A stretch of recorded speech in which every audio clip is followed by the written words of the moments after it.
Let me start by saying hello and shalom to everybody. Welcome to the study of a topic in the Talmud that is offered to you today.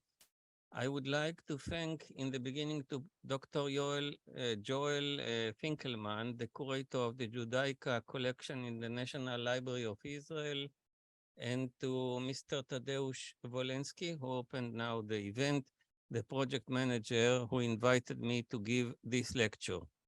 I will start my discussion today with an apology, actually. In the first place, I had a plan that included discussion on the blessing one has to say according to the Talmud once he or she meets a beautiful woman or man. And this refers to two places in the Talmud, Tractate Brachot and Tractate Avodah Zarah. Unfortunately, when I prepared the lecture, I have found that those discussions must be omitted as my limited time, 45 minutes, are not enough for including all these original parts together. Therefore, I had to skip on these first introductions, and you have to believe me, if you are not familiar yourself with the Talmud, that there is an obligation included even in the Shulchan Aruch, actually, to make a blessing to God when one meets extraordinarily beautiful woman or man. And it is indeed a halachic obligation till today.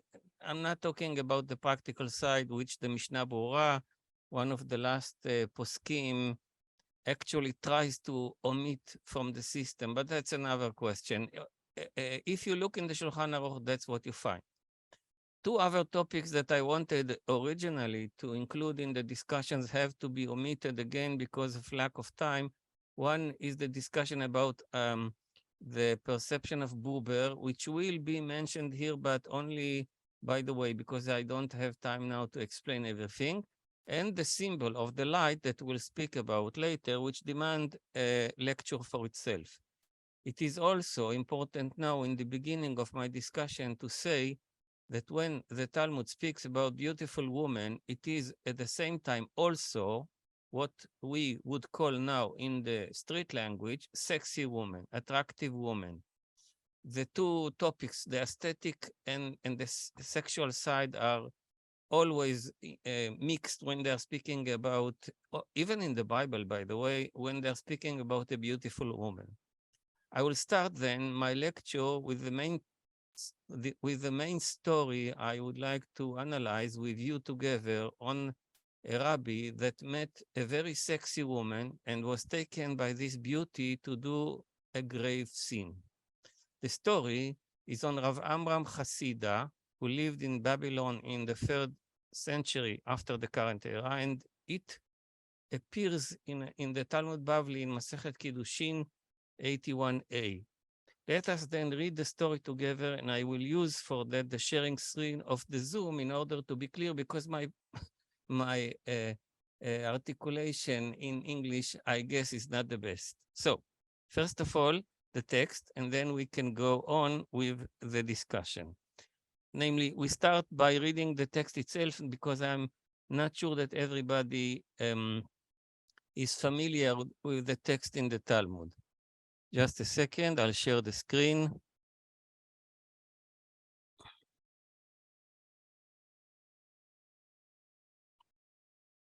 It will take for me a second. Okay. So the text is taken from Bavli Kiddushin, Babylon Talmud Kiddushin 81a, and I took it simply from Sefaria because it's the best that I know of that include the Hebrew, and the Hebrew of, by the way, with punctuation from Steinsaltz, which is actually Aramaic, not Hebrew, but Hebrew speakers can easily understand, I think, most of the story. And on the left side, you see the translation in Sefaria, which is from Rodkinson, the old one. But that's enough for us. Just for those who are not familiar with that, when the letters are in bold, that means this is the text itself in the Talmud in English. And when it is with thin letters, that means explanation of Rodkinson. There are two problems. One problem is the textual side, which for those who are familiar with the research, would know, as usual, would know that there are problems. I cannot speak about them now because it will take too much time. So I will, it suffice from us only to read the text as it is in which is Vilna edition, Steinsaltz edition, and the Rodkinson translation. But I have to say that there are problems in the text itself in the manuscripts. Second thing, I have to say that also with the explanations of Rodkinson, I cannot say easily that I can accept everything. So here and there, I will make a note. There are many notes, but I will be much more humble and will not make all these notes because it will take too much time. Enough for us just to understand the story in order to go to the discussion. So the Gemara relates those captive, maybe I'll make it here bigger that everybody would see the letters well. The Gemara relates those captive women were brought to Nehar De'ah, where they were redeemed, were brought up to the house of Amram the Pious. Now, several notes I must add. First of all, the whole topic of releasing captive women, men, or mixed group is a big topic in the Talmud because at that time it used to be dangerous for people who were wandering from one city to the other, for caravans and so on, and people were either by robbers taken as captives or in between armies that were in Nehar De'ah especially. This is the area of Shat al-Arab today, which was more or less the area of the fight between Iran and Iraq, and it was always under a place of wars. So the city Nehar De'ah, we are now talking about 250 after the current era, something like the middle of the 3rd century. This city was known as a very risky place because many people used to be taken as captives, and the community, the Jewish community, used to collect money and release the people from captivity. But when it comes to women, there are more halachic problems, which I don't have now time to explain. And it's not necessary for our discussion, but women were taken in the beginning to a kind of camp, call it, in our language, in order to check if they are married, if they were raped, not raped. This is a halachic issue that I cannot enter into it now, if they are from priest family or not priest family, and so on. So they were taken to a place where they would be more safe. And I have to say one thing. It is well known all over the world that if women were suspected to be raped, the attempt to rape them again is higher. And therefore, the community is very, very much concerned about it, and they want to find the best camp or the best place to put them at that fragile time. So what can be the best if you, more than Rav Amram the Pious, you see two titles. Rav, he's a rabbi, and indeed we know that he was a dayan, which means judge in the court, very respectable rabbi in that place, at that place, and also pious. Pious in, I don't like so much the title pious when it is translated from Hasid in Hebrew or Hasida in Aramaic, because it comes with Christian connotations, which I think are misleading. So I would prefer, and please remember it later, to call him Hasid or Hasida, Hasid, because I think that it's better in the Jewish text to speak about Hasid than pious. That is a bit confusing, at least for me. But what is Hasid? Hasid is one that is not only keeping the halacha, is doing much more. Chesed, for example, is mercy. He's merciful like God. He's walking in the ways of God, known as somebody who is closer to God than everybody else. This is Hasid, Hasida. And of course, he is a person who is more giver, giving charity more than the others. He's known as a person who is not only doing the things that the halacha demand, but much more than that, in an open heart to everybody. So what is best from this person? To keep these poor captive women that were released. So but they brought them to his house to be there 1 or 2 or 3 days. I don't know because it's not written. In order to make it even more safer, they removed the ladder from before them to prevent men from climbing up after them to the attic where they were to sleep. I don't know why Rodkinson is saying to sleep. It's to be there. But the point here, just to explain the reality is like that. There are in his house 2 floors, and Rav Amram is living in the first floor. On the second floor, they put these women, but there was a moving ladder, which are actually stairs, but stairs that are connecting the first floor to the upper floor. And in order to make these are moving stairs, they moved the stairs from their place in order not to give a chance to anybody to climb to the second floor and make it even more safer. But the floor, usually this floor ladder, was very, very, very heavy. Later we'll see that 10 people cannot move it. So they had to do a lot of efforts in order to move the stairs. And now nobody alone can move the stairs back in order to climb to rape these poor women. So this is an act to make their stay on the upper floor much safer. But you understand that by moving the stairs, there was like a hole that was open because the stairs were moved. And this is actually the topic of our central topic in our story. When one of these captive women, passed by the entrance to the upper chamber by the entrance to the it should be on the entrance of the upper chamber, it was as though light shone in the aperture due to her great beauty. Now, people in the modern time wouldn't understand it easily.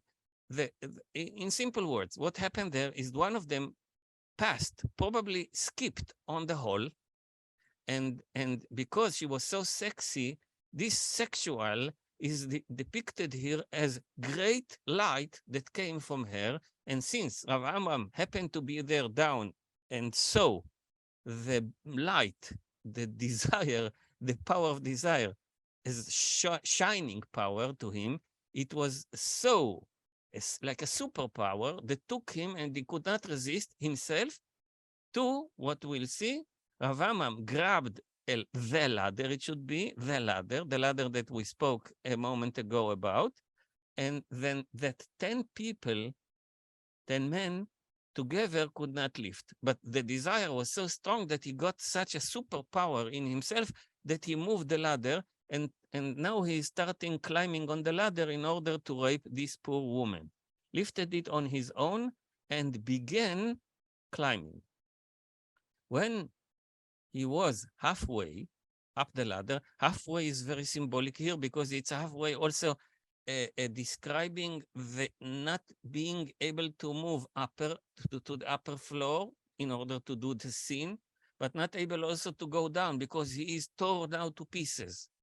The desire is one power, but the will to be good person is the other power. So he is now torn to 2 pieces. He is metaphorically in the middle, but he is also in reality in the middle of the ladder. He strengthened his legs against the sides of the ladder to stop himself from climbing farther. So the legs are doing the holding in order not to take the next step in order to do the sin. But innerly, he is in the great great desire to do the sin. So what did he do? He raised his voice and cried out, "There is a fire in the house of Amram," in order that other people would come and the shame that would be put on him would stop him from doing the sin. Upon hearing this, the sages came and found him in that position, which is now the topic is shame. He put himself on purpose to shame.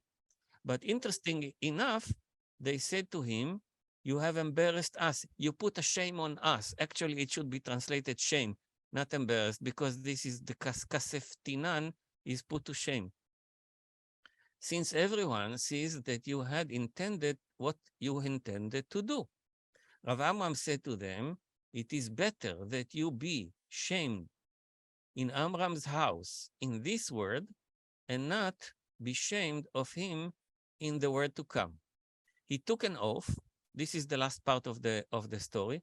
He took an oath that his evil inclination should emerge from him, and an apparition, which is like a revelation, something like that, similar to a pillar of fire, emerged from him. And he said to his evil inclination, which is now in a form of, in a very interesting symbol, in a form of a pillar of fire, see, you are fire and I am mere flesh, and yet I am still superior to you as I was able to overcome you. Now let me discuss about the story. Again, as Tadeusz said in the beginning, if you have questions, please put them in writing, and in the end we'll discuss about it. In the beginning of our study, I would like to refer as a meaningful note to the main symbol of our story of the falling light. Light fell from the woman captive that passed on that hall, which shockingly meet the eyes of Rav Amram in our story. From where does it actually stems? In our story, it is said that they brought the captives up to the attic and removed the staircase ladder on which it was possible to climb from the lower floor to the attic. What is understood is that since there was an opening in the place to which the ladder was originally attached, the incident happened that one of the captives passed over this opening, perhaps by skipping, and the light fell on Rav Amram from above, a light that caused him to be attacked by intense sexual desire. And then he was taken by that superpower desire. He moved the heavy ladder with his own hands and began to climb it in order to rape the captive. And here, anyone who looks at the exegetical literature, all the parshanim, as they call them, that dealt with this story, will find that the later readers of the story, almost without exception, understood, following Rashi, that this light was the light of the captive's face. That's the way Rashi put it. It might be even before Rashi, but we know it from Rashi on. Nevertheless, no one, including all the researchers that dealt with this story from academic view, understood the story in its simplest terms, saying, as I understood the story in its simplest terms, did not understood the story in these simplest terms that I now suggest, that this light emanated from the vagina, which is the most obvious thing. I think that Rashi was did it because it is a kind of let's say modest way to put it. But why face? It doesn't make any sense. It's the vagina. If I'm right, then it is another case where the daring Talmudic storyteller is so courageous that even in our modern time, we are not able to stand in the strong light that is falling on our eyes when we read this masterpiece in the Talmud. And now to the reading of the story itself. I will start my discussion on this story by explaining the technique I propose to you now. Although I'm convinced that the creators of the story intuitively sense the existence of the Freudian unconscious, but as I'm not able to prove it, I say it in barricades because it's a very complicated thing. There are many discussions on the unconscious in the past, but let us say that we have no evidence, clear evidence that they were systematically at least exposed to the unconscious, and it started from Freud on. Let's be innocent for a second.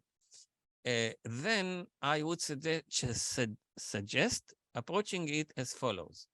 I will offer simply to dip or immerse or baptize, whatever you want to choose, our story in this modern term and after doing it as an experience, then to ask, is it possible to read this story via the suspicious glasses of those who already know the Freudian split between the conscious and the unconscious, while using the hermeneutic tool that Paul Ricoeur called the hermeneutics of suspicion?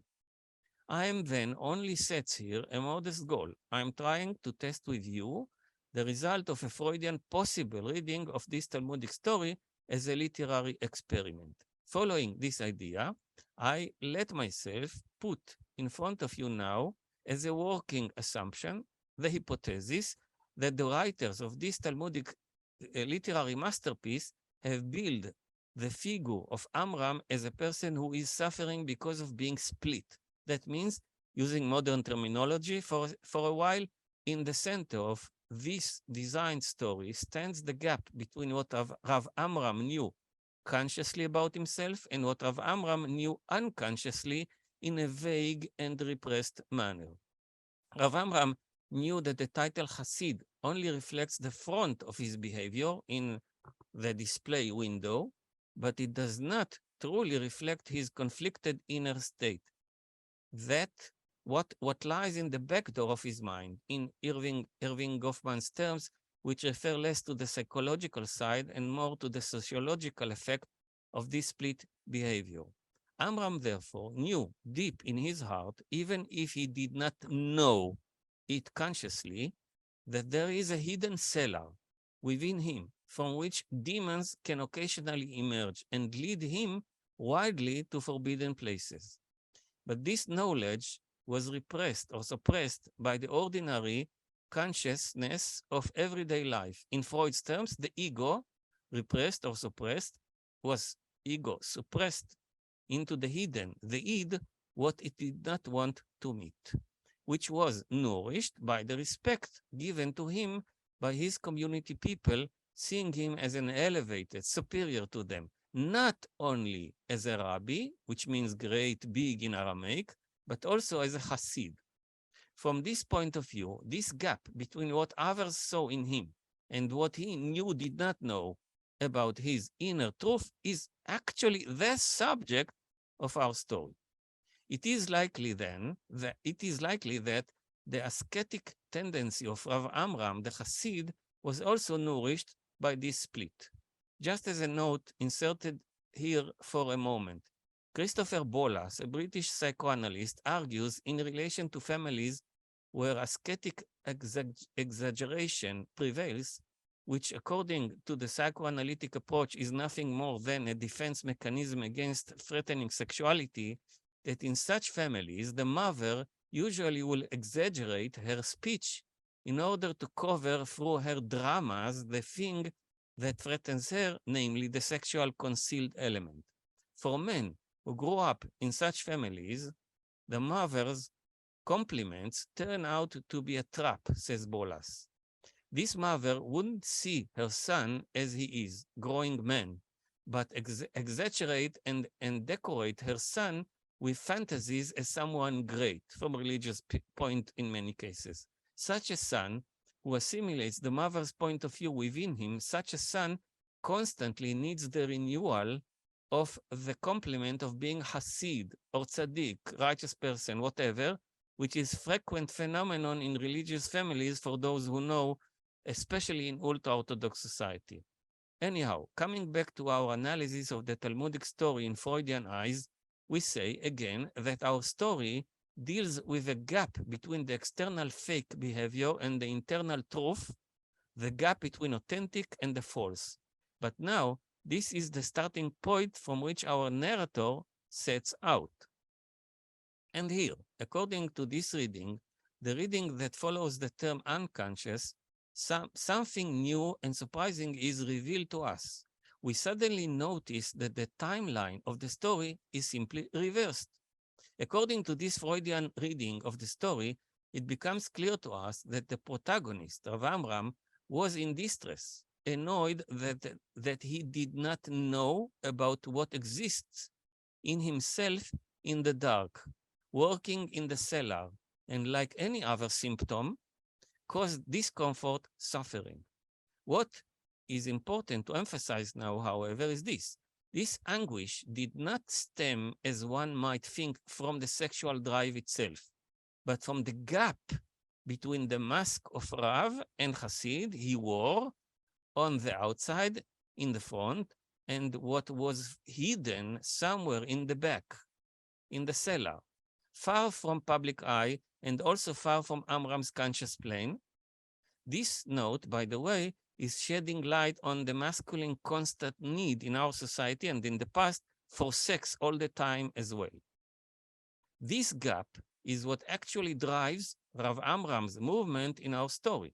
It is from this unbearable gap that the movement of the entire story actually begins. It is the haunting anguish that pushes Amram to bring the truth to light in order to free himself from it. That's why I argued above that the sequence of the events of the story that we have known until now in its simple reading is suddenly reversed. Its beginning is not in the event of bringing the captives into Rav Amram's house, continuing in the attempt to rape one of them, and in Rav Amram's call for help that revealed to everyone the sexual aggressiveness that had erupted. But the other way around, it began actually with hidden aggressiveness of Amram innerly, the aggressive element of sexuality that was hidden in a concealed place. That is the point of departure of our narrator. This is the beginning. That is what unconsciously caused Amram in his search for an exit, for a way out, for a way to be discovered. And that moved Amram to offer himself and his house to keep the captives, so that through this occasion, Amram's unconscious could erupt. And so that this unconscious content would no longer remain imprisoned as a captive. He is the real captive in the hidden place, and seemingly kept protected there, as if protected. This reverse movement on time reminds us the retrospective activation, namely the recall of a traumatic core through delayed stimulation, a Freudian notion that can be connected to the trauma of both the rabbi and the captive woman. But this, a side note, demands another discussion in another occasion.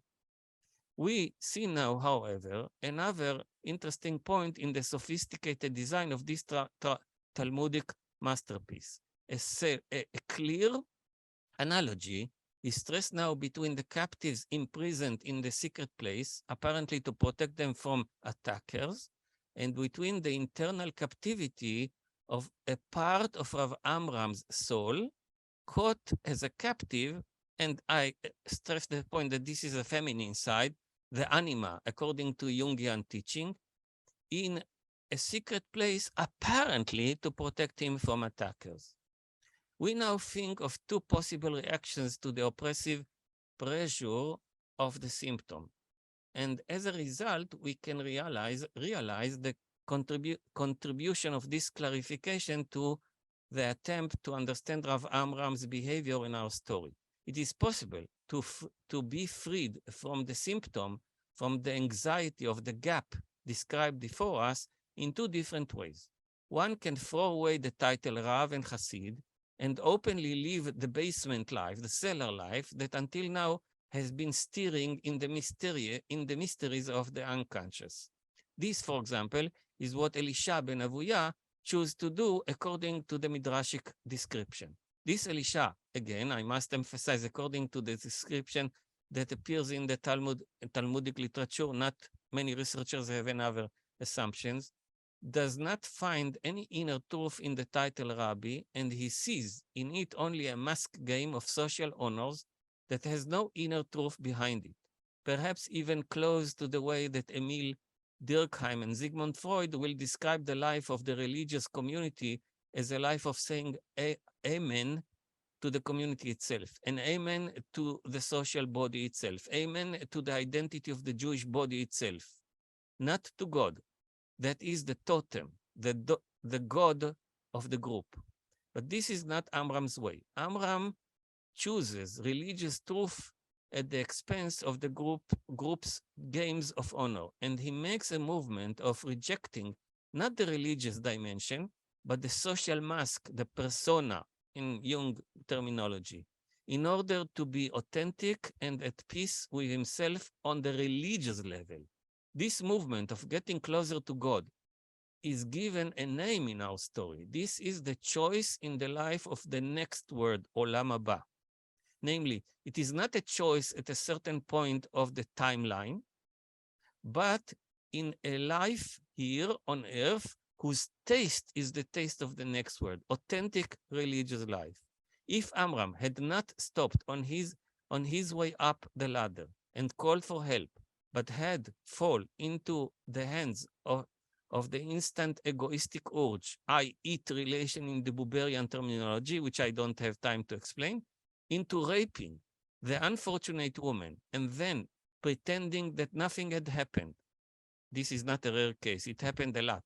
And publicly probably denying the captive's claims, he would have returned to being the same very well-known Rabbi Amram the Hasid, who preserved his honor. And this is what the rabbi is actually saying to him, you put us to shame. So he preserved his honor and the honor of the rabbis around him and his status in the eyes of the members of his community as a great and respected rabbi and a judge at the local court. On this quite easy option, at least at the ancient time when women had almost no voice, the narrator declares then that this choice was a choice of this word. It was a choice which has no authenticity in it, no inner truth, and no courageous decision behind not to live in falsehood, which is temporary success, yes.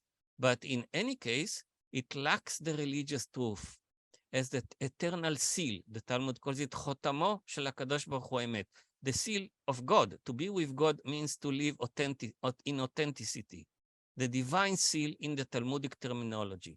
Now it is also clear why the axis on which the story moves is vertical. On the ladder, up, as in the case of the biblical famous ladder of Jacob, the ladder that stretches itself between earth and heaven. The movement of Amram up the ladder to commit one of the worst sins in God's eyes, and precisely in the direction up, pointing ahead to heaven, stopped in the middle and reversed when he goes down. And precisely there, in the reverse direction to Jacob and his ladder, this is to be found in dozens of stories of the rabbis. I wrote about it extensively in other places. And precisely there, down on earth, in modesty, in English they would say down to earth, that is the moment when one is led by humility, satisfied with the little honor, little sexual appetite, tzimtzum in the Kabbalistic language later. Little means being meek in Christian terminology. Then he meets God on the ground, in the spirit of the truth will spring up from the earth in Tehillim, Psalms. Not in the mantle of a rabbi, great, important, nor that of a Hasid. Now it becomes clear to us that he, Amram, the one who publicly threw from him away the titles Rabbi and Hasid, is the one who truly deserves, in the language of the word to come, to be called Rabbi and Hasid, even if in the eyes of the people around him, he has lost entirely his appreciation. Those dark depths that controlled him until now, from the moment they saw the light of the word, those that were his hidden unconscious energies, they are the ones from now on in that I would like to stress 2 points. A, they are the ones who are coming and going under Amram's self-control, self in the Jungian meaning versus the egocentric center. Sometimes in the Jungian language, they call it the guider, the spiritual guider. B, these energies became now the energies which led a person toward the holiness. This is a very Hasidic teaching that I cannot now explain. The pillar of fire as a symbol is already, now we understand the last part of the story, why he is expelling, it goes out as a pillar of fire, as a symbol, is already in the Bible an expression of the divine power. The pillar of fire goes in the desert before the camp of Israel. So this is an expression not of bad thing, as people might think about expelling the bad desire out of him, the other way around. It's the holy power, but it's not expelling. He's controlling it. That's the whole meaning. It's not anymore in the cellar. It's not anymore hidden. It goes outside, and then it is holy. In a Freudian manner, we can now talk about the pillar of fire coming out of Amram as an expression of sublimation, an expression of the human creative power, which is a kind of victory of the divine creation over the dark tehom, tohu vavohu, the primal chaos, namely unknown, unconscious, chaotic primary energies. This is, if you read it in that way, in that way that I'm offering to the story, you can read, and I don't have time now, obviously, to do it, to read the first portion of the Bible, of the creation, overcoming the tehom that comes with the creation by God, as not thinking that the tehom, the unconscious, is a bad thing. This is the source of the good energy. We can, on a non-religious, on a secular level, we can speak about sublimation. But on a religious level, this is the creation. This is being like God. This is the B'Tselem, the Imago Dei. To be like God means being able to go down, descending to the Tohu Vavohu, to the chaos inside us, the unconscious, and bringing it up. And that is a religious sublimation that makes us closer to God. Say from now on, not only did the captives need shelter in Rav Amram's house, no less than that, Rav Amram unconsciously needed the captives to be stored in his upper floor in order to find a way out of the torment of the symptom. As the psychoanalysts are waiting for this moment, exactly as the reader in any good story is also looking forward to this moment, the moment when finally the symptom will speak. And as usual, after reading the first line of the story, any Freudian reader can predict that it would arrive, namely that the descending moment, a descent into the earthy unconscious, the one that resides in the depths, and through it will come out into the light the oppressive truth. Along with this, I argued above that the point of departure in time for this story is only apparently in the suppressing incident that happened at the end. But in fact, in our story, it can be said that the end of the act is in its first thought. And it is certainly not a matter of conscious planning of the situation, but unconsciously Amram was indeed looking for a way to get rid of the title Hasid that was carried by him, by his ego, as a heavy burden, because he knew that in the hidden truth, in the depth of his heart, this title holds him as a kind of captive. Okay, I finished my discussion here. Again, I did my best to do it shorter as much as I can, so we are a little bit even earlier than I thought. But anyhow, this is the time for discussion, and I guess that there are many questions on the thesis that I put in front of you here. Thank you very much, Admiel, for this wonderful and very interesting conversational lecture, actually. I recommend our guests maybe to raise a hand, and I will be able to unmute you, and then you will be able to ask your question. I think it might be easier. We had meanwhile only one question, one comment from Renate Jacobson, and she wrote, nice to see the reveal of the human conflict as a mechanism of protection. Perhaps I mean, she was probably relating to one of the paragraphs you mentioned. And we have now another question. Nomi is asking, what is the actual prayer that is said?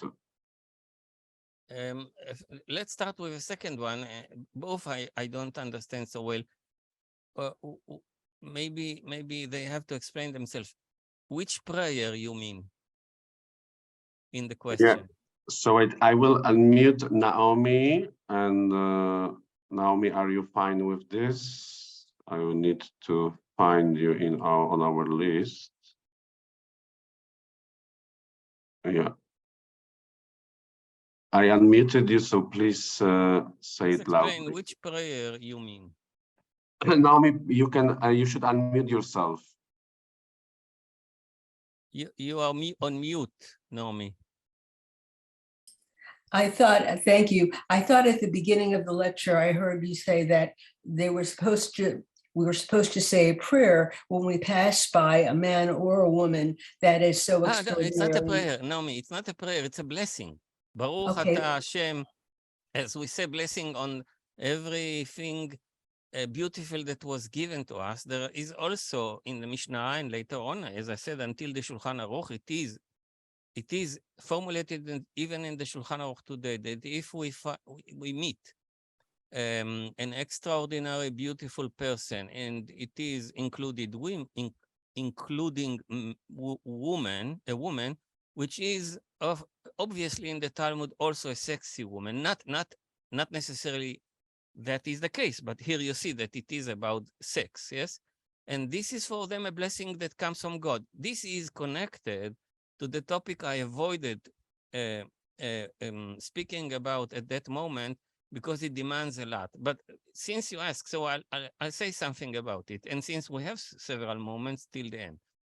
Look, the symbol of light, which is, when I read this story, wrote about this story, I didn't find anybody, not in the rabbinic side, nor in the academic side, that did not judge the woman that is in front of us as being by the rabbis a kind of demon.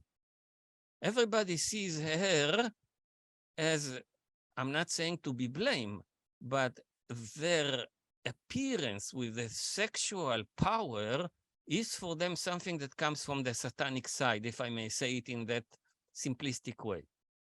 But I asked myself when I read the story and wrote about it, how come? If it is a satanic appearance, a power of the negative power, then why the symbol is light? You never find anywhere, not only in Judaism, in other cultures as well, the symbol of light as a negative symbol. How light can be a negative symbol? So it should be understood as a negative, as a positive, more than that, holy, a sign of the holiness. How come that the sexual power is described in such a positive way as appearance of God? It's a kind of revelation. So this is explained, in my eyes, only when we understand the Hasidic teaching later, and I'm not mixing the history. I'm not saying that the Baal Shem Tov lived in a wrong time. I'm saying that Baal Shem Tov took these ideas from the Talmud, and in the Talmud you find it even more clear, more concentrated, and more powerful way, what the Hasidic teaching of the Baal Shem Tov later would say, that if you meet, and that was part of my original discussion, if you meet a powerful sexual energy, it's always divine. What is, now I'm coming to Buber that I avoided speaking about. What is the problem with the sexual energy that the Christian made a Satan? The problem is that it is causing more than other appearances. For example, when you see the beauty of the landscape, you are not attempt to be taken so much to what Buber would call I and it. To immediately comes the urge to rape. And I'm talking about rape here as a symbol or as a metaphor for taking to myself something that is not mine. It can be new Mercedes. Everybody wants a new Mercedes, a new big house, a new whatever you find in shopping. This attempt to take it to be mine is something that is stronger when seeing a beautiful woman or sexy woman, for a man at least, and in comparison to look on the beauty of the landscape. Everybody would say, if you are enjoying the landscape, it's a gentle thing. It's not something that you want usually to take to yourself. You see the beauty and you bless the beauty by nature. It's not a big problem for us. But when we see something attempting, that means we are put to big experience, greater experience, to jump into purchasing it, taking it to ourselves. That's what I call the metaphor of raping. Not able to see the thing that we meet as a subject, but immediately as an object to be purchased, to be taken, sometimes by force, raping. This is what Buber calls I and it. And the other side, that is the holy one, the holy look on a beautiful woman, is that you see it, you see her as a subject, carrying with her shining energy. I'm talking from the side of men, but it would be the same for a woman that sees something that is the energy that is divine. It cannot be, said Baal Shem Tov, that energy like that is coming from Satan. It's always from God. The problem, if I translate it to the words of Buber, is that we immediately turn a beautiful woman, a sexy woman, into something that we want to rape, to purchase, to take for us. When you see her as her, without being, for a moment, being humble, that means being humble. Without removing the ego, you cannot worship God. That's the moment that is even more important and higher from a religious point of view from any prayer in the synagogue or from any custom that you do as a Jew. This is worshiping God. Every moment to see the other as subject and to see the shining energy that comes from him or her, or even an object. But the object is for you a subject. Buber is speaking about it in many places. So it would be strange for researchers that coming from my own department in the universities to understand what I'm saying, because I'm mixing from them all the history at once. I'm explaining the Agadah of Chazal by terminology that comes from Baal Shem Tov and even later daring to speak about Buber. But I think that it's the other way around. The beginning is the Agadah of Chazal, and this perception of the worshiping of God is there, and the Baal Shem Tov is simply explaining it in the Hasidic terminology, and Buber is explaining in his own terminology later. But they are all stemming from one point, from the fountain of the Agadah of Chazal, which you can say is the fountain of what is in the Bible in the beginning. So I see, following Buber as well, the Jewish theology. What is Sinai for us? That's the moment of Sinai. What was revealed to us in Sinai? The ability to move from I and it to I and thou. This is what God taught Abraham, taught later on Moses, all the forefathers, and this is the Decalogue, this is the Torah, this is what the Jewish, I would say, religious blood is carrying all the history. The fact that we forget it, and we tend to forget it, is I would say, even normal in the world that we are living. But innerly, the thread that ties all the Jewish parts that seems to be so different from each other is that the elite of Judaism is coming back and back, coming time and again to the same point of understanding that worshiping of God is moving from I and it, from rape, to be givers, and seeing God shining from every phenomenon in the world. This is the way to worship God, and this is the point of the Torah in general. I'm sorry that I expanded so much Admiel, about it. Yes, yeah, please. I'm sorry, I need to cut you because we have few other questions. Okay. So, okay, I will read it loudly, but I'm also sending you in a direct message so you can also read and understand it better. Actually, Josephine is asking a very interesting question. And she's saying at the beginning, thank you for explaining the male point of view at the time when women were regarded as a totally subservient to a man. My question is, what we can learn from a feminist perspective in terms of men's assumed obsession with sexual objectification of women and assumed male right to sexual access to women? This is first question, and she also did you send it to me by writing? Yes, on a direct message. In the email, you mean? No. Here in a chat. Please check your chat. Okay. You then can I have to stop the share. Okay. Yes. In order to see it. Okay. Just a second. Let me read it because it will be better to understand it. And indeed, it is an important question. Josephine, you say, in the beginning? I send you in a direct one. Yeah. So may I refer to it first? That's fine. Yes. So look, if you understand what I said now, this chain of Talmud, Agada in the Talmud, Baal Shem Tov later, maybe the Kabbalah in the middle, and later on the Hasidic teaching of Buber, and then our generation in front of it. What I'm saying is actually should cancel the whole feminist fight because there's no need to do that. Because if everybody is never objectify anybody, you can say that this is the Messiah time.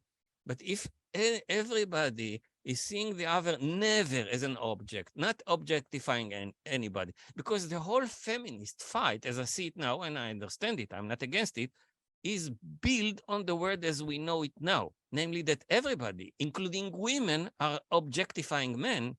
So the fight in the root of the fight is canceled when we understand that the problem is not the power of men. This is one of the phenomenons that we see in the world right now because everybody objectify everybody. This is the root of violence. This is the root of the problems. So if you don't go deeply into the source, you would never have the ability to understand, at least by yourself, where is the problem. The problem is not only the social one. The root of the problem is the tendency to rape everybody.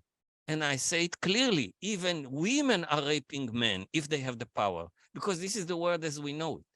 So the revolution is starting, as in Amram's case, inside us, to give the place to the other, as Levinas would put it in his teaching later. Namely, open the door, the tzimtzum. And without that, we are staying in the same world, moving power from one shelf to another shelf, but the root of the problem is there all the time. So I'm not saying that Judaism, as we know in the synagogue and the rabbinate today is solving the problem because they don't understand it. You need to go more deeply than the shallow, superficial synagogue as we see it right now. You need to go deeply in order to understand what is Judaism in its core. And I'm not saying only Judaism. Buddhism would say the same thing in another variation. Hinduism, if you go deeply into it, the Sufist teaching would say the same. I'm not saying that the truth is in our hand. I'm saying that there are a way to approach to the truth via Judaism, although Judaism is a variation, is more dialogic one. We'll talk about it if we will have time in another occasion. But I'm not saying that the Jews are the only one who were in Sinai. Every person who is canceling his ego and is humble, who is approaching the other not as an object, is a person who approached God. That's the definition of God. It's not an object. God himself is taken in the synagogue as object. You pray to God in order to. You want to be given something from God. And this prayer, for me, is a kind of violent act because there's no really a meek approach toward God. Without understanding God is not an object. It's not a machine for getting things. it's a state of mind of what I call never objectify anybody. A humble approach that Levinas is talking when he's talking about opening the door to the other. With the other comes God. Without opening the door, God will not be in your house. Even if you keep all the halacha, all the demands of the halacha, you never be approach the truth. If you wouldn't not keep anything in the halacha, but would open the door, God will be there. So the feminist phenomenon, as the fight of the feminists today, is understood. I'm not saying anything against it, as I'm not saying against any fight in the world of everybody on his rights, anything, because this is the nature of the world. But it's not touching the religious level. That's the point I want to make. I hope that I'm understood, because I'm saying the things in such a short way, because we simply don't have much time. I think, yes, we did. Thank you. Also, Josephine raised the second question, very short one. I will also read it. Also in the story, women are located halfway up the ladder to the heaven. What does it signify? Again, it's not woman or man. We are all in the same status. We are all tend either to make the sin, and the sin is raping, namely objectify the other, and women can objectify the other. Here they are in a very low status, because this is the situation in the ancient world in general. So they are in, I would say that in our time, I say it about every story in the Talmud, we can reverse the story by telling it on a woman that wanted to rape a man in her own way. It can be raping on money issues, but we can create a new story on the story here that would change the background to the situation now that is changing, that women can be the protagonist and men are the one who are exploited. The same thing would apply to the woman. Here in that story, of course, it is written from the point of view of the rabbis who are men, and they are telling something against themselves. It's not about raping, it's the other way around, about treating the weak figure here, that's the woman. They try to protect her also from halachic point of view. They collect money to release them from captiveness, but also respecting the power that they are carrying by themselves, not exploiting it. So, but it's not a barrier for us to tell the story in the other side by speaking about a woman who is very, let's say, important professor in Harvard University, and she's exploiting a man. So this is up to us. These stories are not fixed stories. These are stories that we have to recreate again, according to our society now. That's the way, at least, that I see it. This is the way to relate to the Agada. The Agada is not something fixed. It's something that we have to recreate all the time, according to our conditions today. Okay, thank you very much for this detailed explanation. Another question. Aviva is asking how the story is related with the debate on the topic of temptation by Amos Funkenstein. I don't know to what, I read partly what Amos Funkenstein said, but I'm not familiar with everything that he wrote, so I cannot answer on this. Maybe if the specific point would be expressed by Aviva, I can relate to it. I don't know to which point she's referring. He wrote about so I will dozens of things. Yeah. I will unmute Aviva. Aviva, if you would like, please raise your question. You need to unmute yourself. I would refer to my first question regarding the Yetzer Hara, which is not mentioned, because it is praised everywhere that kibush of Yetzer Hara is deserving praise in the sources. Regarding, just a minute, regarding Amos Funkenstein, I read it many years ago, but he has a whole chapter in his last book about temptation and the Rambam take on temptation and his take on temptation, and it is related to what you told us today. Let me, Aviva, refer to this first question, because what he says there can be, there are hundreds, not dozens, of discussions on the Yetzer in the rabbinic literature, and there are even more updated discussions and books that have been written. So I cannot, I don't remember, I didn't read that chapter. So if you say a specific point, I'm related, but I'll relate to it. But let me say something. It's important. What you ask in the first question is very important. Let me say something. The word Yetzer, and I say it in a very general way, the word Yetzer in Hebrew is not, you are not able to translate it to any other language. What you see as desire is wrong translation. Why?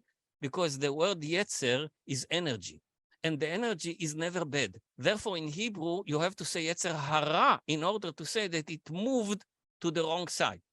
Not like desire, that is the product of the West after Christianity, that is taking, because Christianity, the basic text of Paul in the New Testament and later on in Catholicism, is simply a kind of dualistic teaching. You split between the spirit and body. You split between the desire, which comes from Satan, and what comes from the spirit, which is the other way around to everything that comes with desire.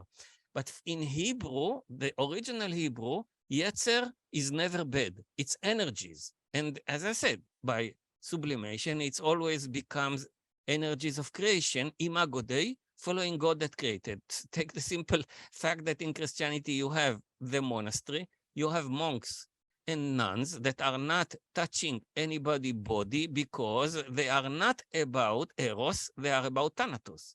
While the rabbis think that everything is good, and they are relying on the beginning of Genesis when it is written that everything that was created is good. The problem is not in the sex itself. It's not coming from something outer, from Satan. It's part of us, as we said, that is hidden, and we have to be aware to it. If the Freudian teaching would be something that the rabbis would be glad about, because once you raise it and you are aware to it, and now we are coming to the prayer that God will save us. God will save us is the beginning of starting to be aware to powers that are stronger than us. Real saving is what happened to Rabbi Amram, but that you are becoming aware to it, that there's no unconscious power that is leading you by the symptom. So the prayer is not to be taken by something that is stronger than me and I'm not aware to it. Let me, God, be aware to everything that you have created in me, and the energy is not suppressed because I'm afraid of the neighbors on the right side and the left side. Be courageous. Let me be courageous. Let me be able to confront it, and then it will be in sublimation. Then it can be a creative power like you, God.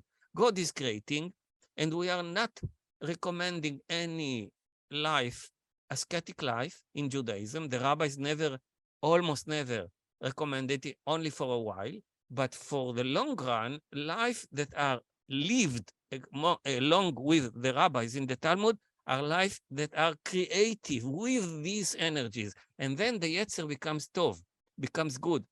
It is never in the core something bad. This is a very important thing that is connected to the Yetzer in the Hebrew tradition. Now, the ultra-Orthodox word is, I always claim, sorry to say it, is more tending toward Paulus. Paulus won the whole game. The whole West is Paulinic and dualistic, and even Judaism became Paulinic at least in the parts that are called now ultra-Orthodox. I'm not saying it on everybody because every generalization like that is wrong, but there is a kind of, we are in a moment of forgetting real Judaism that is in the Talmud, in the Baal Shem Tov teaching, and in Buber teaching later in Rosenzweig. That's something that I'm saying everywhere, and I don't know if it is understood because I'm saying it in a very short way now, not having enough time to explain it. Okay, thank you very much. We have another two questions from Robbie and Barbara, and I think we will reach our time limit. So please address them shortly. Robbie, I will unmute you now, and you can unmute yourself. You should unmute yourself as well.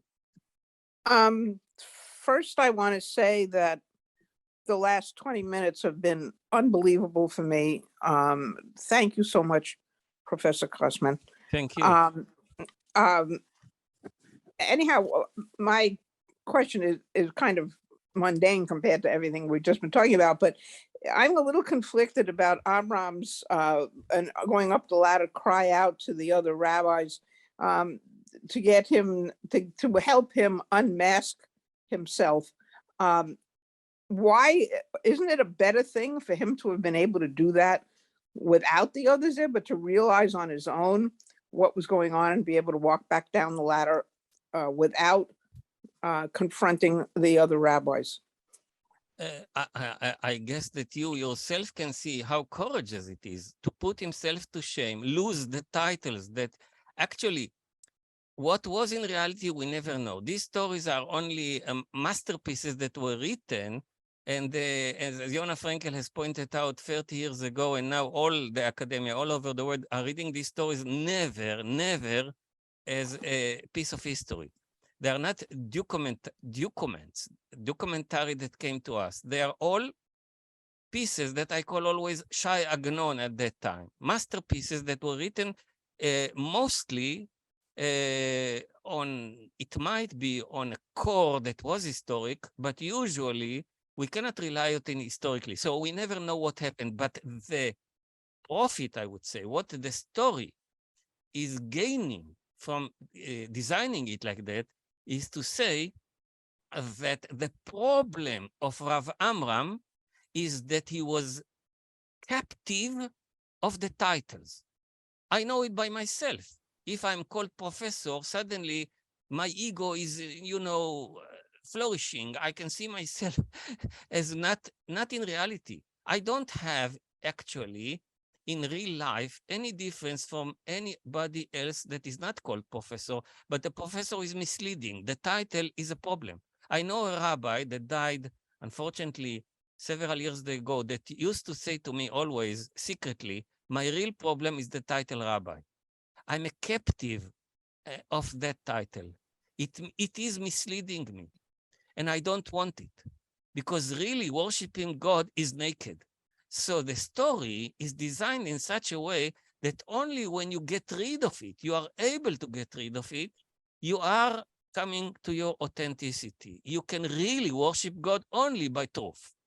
And the truth is not falling into the trap of the ego. When people are respecting me, I am in a real danger. I'm a real problem. If you are, if you have been in such a situation that people are respecting you too much, you know that it is really a trap. You need to be very, very strong. That's what the Bible says about Moses.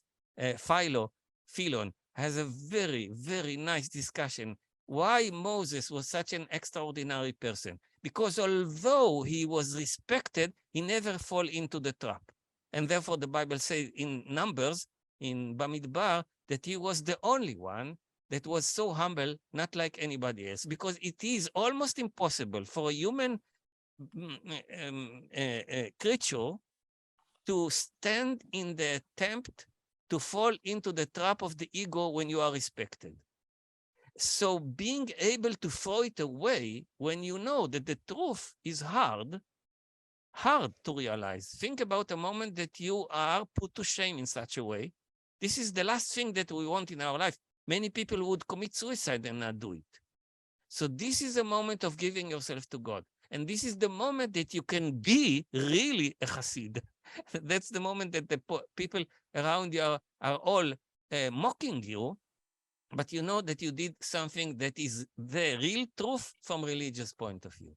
So at least I don't know what happened in reality, but I can tell you that the design of the story is moving toward the equation by saying, when you are able to throw away the title, then you can gain the real title. This is Olam Haba. Okay, thank you for this. And now we have a last question from Barbara. May I just add the story of Rabbi Nachman of Breslav that I like very much? There is a story of Rabbi Nachman of Breslav that one person wanted to collect money for a poor family.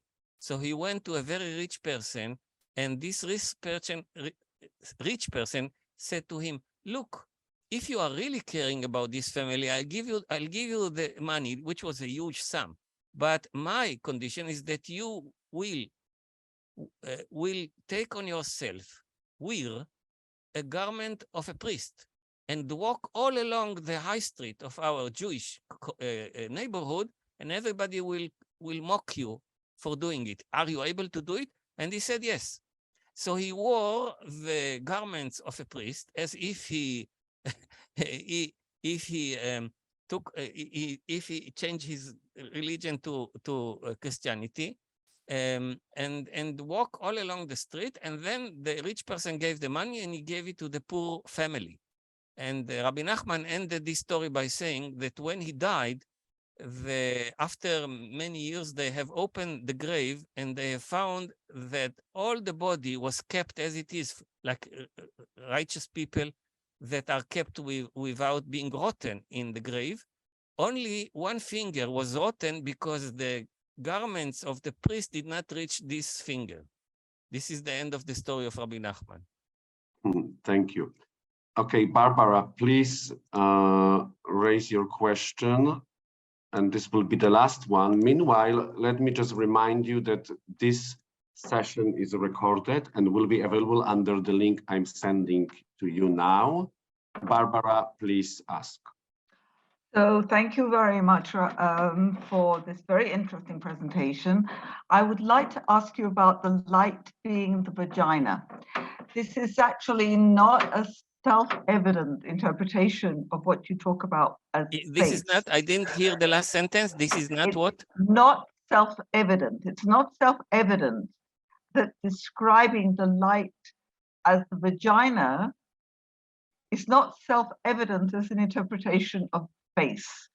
So when a man sees a beautiful woman, he actually sees her face, he sees her appearance, he's attracted to her. So what I wanted to ask you is, first of all, where does your interpretation of the vagina come from as being the light? And secondly, isn't it a view that makes the woman an object? Look, I'll refer first to the first sentence. If you support Rashi, thinking that the interpretation is that from the face, I can understand it. This is the tradition. But look, just imagine. I'm not trying to convince you. You can accept Rashi and the others better than me if you like. But look, if you have two floors, and on the higher floor, on the upper floor, there is a hole, and the woman is walking, skipping on the hole. Would you see light from her face? Think about it. But what would you see? Something that comes from the lower parts. I don't understand how it can come from the face. And actually, the way to make excuses to explain Rashi that I found by the rabbis are very much, let's say, not to the point, because they don't know what to do with that. And yes, think about any explanation that is more convincing to you.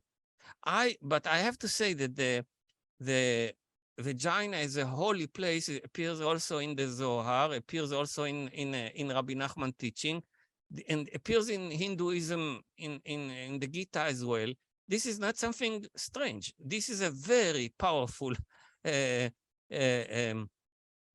comes from it. If we talk about attraction, if somebody is attracted, what can you, I can think about pieces of the modern art as an example to something.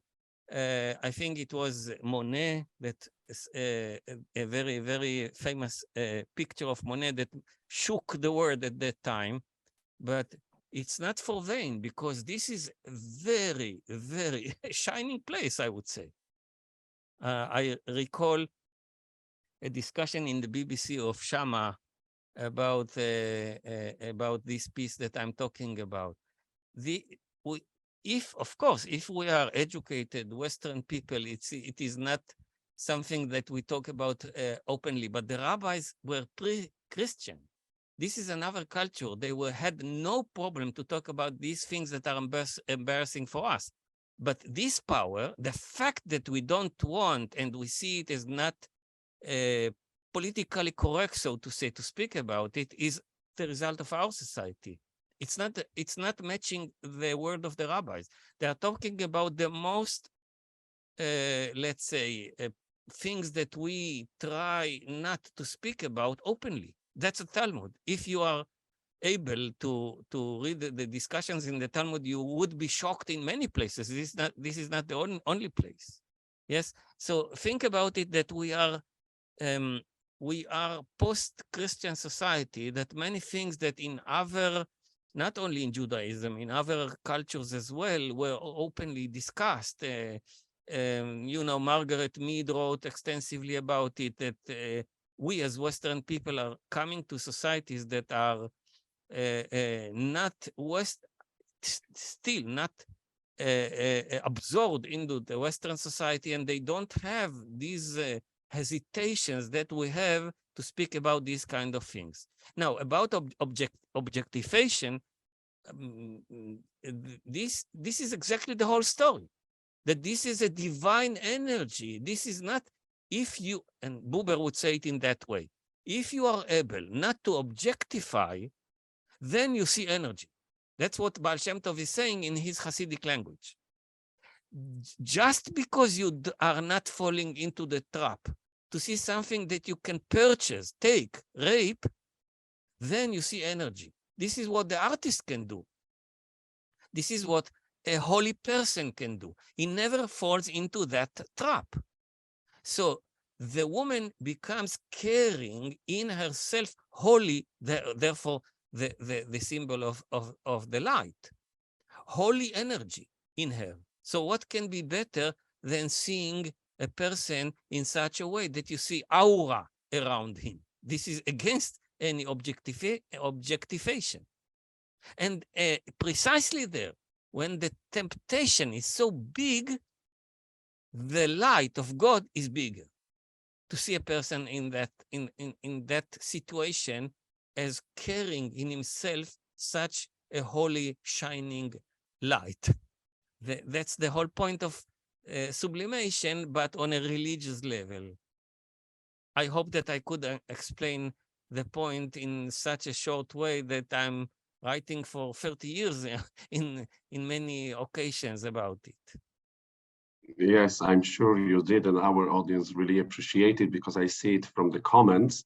So, Admiel, thank you very much for this really wonderful and fascinating lecture and discussion. Thank you, everyone, for coming to this event, and hope we will see you again in a not far future.